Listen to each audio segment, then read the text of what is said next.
on the insurance exchange. And the other part of that is that as we start to build these design plans, this is brand new. We're not sitting there with 20 years worth of data.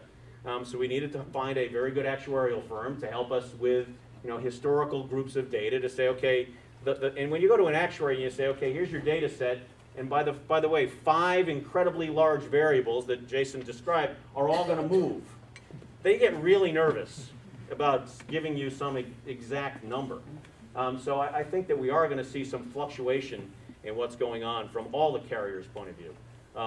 We have the advantage of not having it based on last year. When somebody says, oh, it's going to be a 25% increase, people kind of go, well, on what? We're just starting out brand new. So that is a little bit of advantage.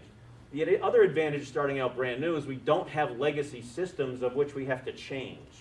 Some of the difficulty that the carriers are having in general is that this changes an awful lot of how they process their information.